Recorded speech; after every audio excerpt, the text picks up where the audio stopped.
ಜೀವ ಕೈಯಲ್ಲಿ ಹಿಡಿದು ಬಸ್ ಸಂಚಾರ, ಫುಟ್ಬೋರ್ಡ್ ಮೇಲೆ ನಿಂತ ವಿದ್ಯಾರ್ಥಿಗಳು, ಬೆಳಗಾವಿಯಲ್ಲಿ ಸಾರಿಗೆ ವ್ಯವಸ್ಥೆಯ ಅಧ್ವಾನ.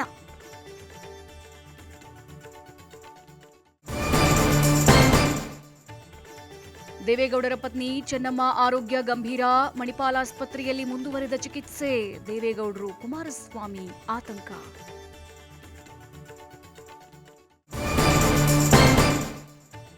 ಬಿಡಾಡಿ ವಾಹನಗಳ ಡೆಡ್ ಲೈನ್ ಅಂತ್ಯ, ಟೋಯಿಂಗ್ಗೆ ಸಚಿವ ಕೃಷ್ಣ ಬೈರೇಗೌಡ ಚಾಲನೆ. ಮಲ್ಲೇಶ್ವರಂನಿಂದ ಕಾರುಗಳು ಎತ್ತಂಗಡಿ.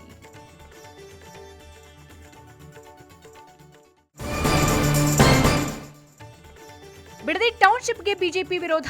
ಜುಲೈ 30ರಿಂದ ಆಗಸ್ಟ್ 1ರವರೆಗೆ ಬೃಹತ್ ಪಾದಯಾತ್ರೆ. ಭೂಸ್ವಾಧೀನಕ್ಕೆ ಕೈ ಬಿಡುವಂತೆ ಒತ್ತಾಯ.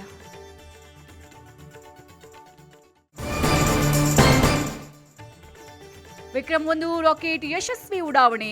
ಏರೋಸ್ಪೇಸ್ ಸಿಬ್ಬಂದಿಗೆ ಮೋದಿ ಅಭಿನಂದನೆ. ಕರೆ ಮಾಡಿ ಮಾತನಾಡಿದ ಪ್ರಧಾನಿ.